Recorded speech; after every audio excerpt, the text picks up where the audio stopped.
नमस्कार, आप देख रहे हैं चैत्र रथ। संसद स्मोक अटैक, पुलिस पूछताछ में इस पूरी वारदात की इनसाइड स्टोरी पता चल गई है। पता चल गया है कि आखिर किस तरह से कई महीने पहले ही इस साजिश की तैयारी कर ली गई थी। देश की संसद पर 13 दिसंबर को हुए स्मोक अटैक ने सभी को स्तब्ध कर दिया है। उस घटना के बाद 5 आरोपी पकड़े जा चुके हैं, एक अभी भी फरार चल रहा है। अब इस बीच पुलिस पूछताछ में इस पूरी वारदात की इनसाइड स्टोरी का पता चला है। पता चल गया है कि आखिर किस तरह से कई महीने पहले ही इस साजिश की तैयारी पूरी कर ली गई थी। पुलिस पूछताछ में सिलसिलेवार तरीके से आरोपियों ने इस प्लानिंग के बारे में सब कुछ बताया है। आरोपियों के मुताबिक फेसबुक पर इन सभी ने मिलकर भगत सिंह फैन पेज के नाम से एक ग्रुप बनाया था। इसके बाद 1.5 साल पहले ये सभी मैसूर में एक साथ मिले थे। वहाँ सामाजिक मुद्दे उठाना उनका मकसद था। फिर 9 महीने पहले एक मुलाकात और हुई और उसी में फैसला किया गया कि अब विरोध प्रदर्शन के लिए देश की संसद का इस्तेमाल किया जाएगा। यानी कि सबसे पहले सदन पर स्मोक अटैक करने का विचार आज से 9 महीने पहले आ गया था। दोस्तों, अगर इस चैनल पर आप नए हैं तो चैनल को सब्सक्राइब जरूर कीजिए और वीडियो को लाइक जरूर कर दीजिए। दोस्तों, हैरानी की बात यह है कि इस साल जब मार्च में देश का बजट पेश किया गया था, तब भी एक आरोपी मनोरंजन रेकी करने के लिए सदन के पास पहुंचा था। उसने पूरे इलाके को अच्छे से देखा, समझा और फिर वो सारा इनपुट अपने साथियों को दिया। उसकी रेकी भी इतनी खुफिया रही कि किसी को कुछ पता नहीं चला और उसने अपना काम पूरा कर लिया। इसके बाद हाल ही में 10 दिसंबर को ये सभी राजधानी दिल्ली पहुंचे। सागर लखनऊ से ट्रेन पकड़कर पहुंचा, अमोल महाराष्ट्र से रवाना हुआ और नीलम अपने हिसार से आई। ये सभी तय रणनीति के तहत दिल्ली के ही एक मेट्रो स्टेशन पर मिले। उस रात ये सभी बाद में गुरुग्राम चले गए और वहां पर मनोरंजन के ही दोस्त विशाल शर्मा उर्फ विक्की के फ्लैट पर रुके।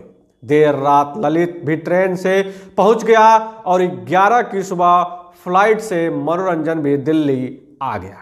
इसके बाद संसद के पास के जुगाड़ की जिम्मेदारी सागर को सौंपी गई और उसने भी सांसद के एक पर्सनल असिस्टेंट से बात कर पास का इंतजाम कर लिया।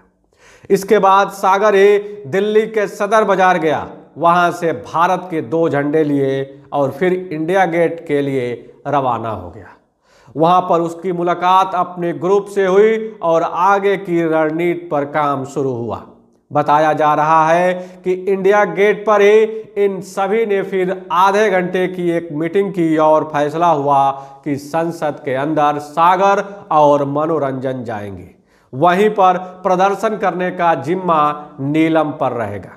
उस समय इंडिया गेट पर ही एलो स्प्रे का भी इंतजाम किया गया और फिर मोची की मदद से उन्हें सागर और मनोरंजन ने अपने जूते में फिट करवाया।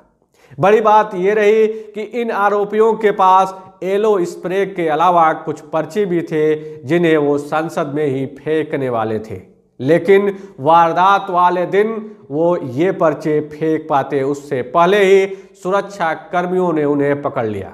उन पर्चों पर कई तरीके के नारे लिखे थे, फिर चाहे वो हिंदुस्तान जिंदाबाद हो या लोकतंत्र बचाओ, संविधान बचाओ आदि के नारे। अभी के लिए ये सभी आरोपी दावा कर रहे हैं कि उन्हें तो बेरोजगारी, गरीबी जैसे मुद्दे उठाने थे।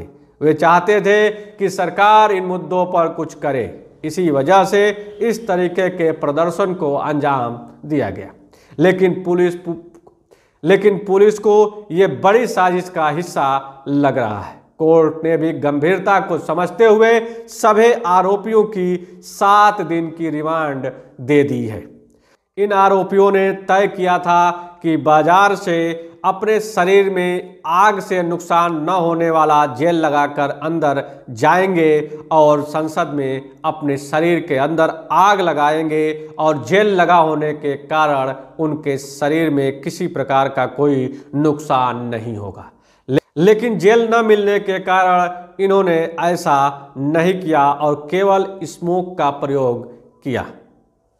अब प्रश्न यह उठता है कि बेरोजगारी, गरीबी का मुद्दा उठाना था तो वो इसके लिए संसद पर हमले के बरसी का ही दिन क्यों चुना? इसके पीछे क्या वजह है, यह तो जांच एजेंसियों के जांच के बाद ही पता चलेगा। लेकिन आप अपनी राय कमेंट बॉक्स में जरूर बताएं। तो मिलते हैं एक नई वीडियो में, तब तक के लिए नमस्कार, जय हिंद, वंदे मातरम।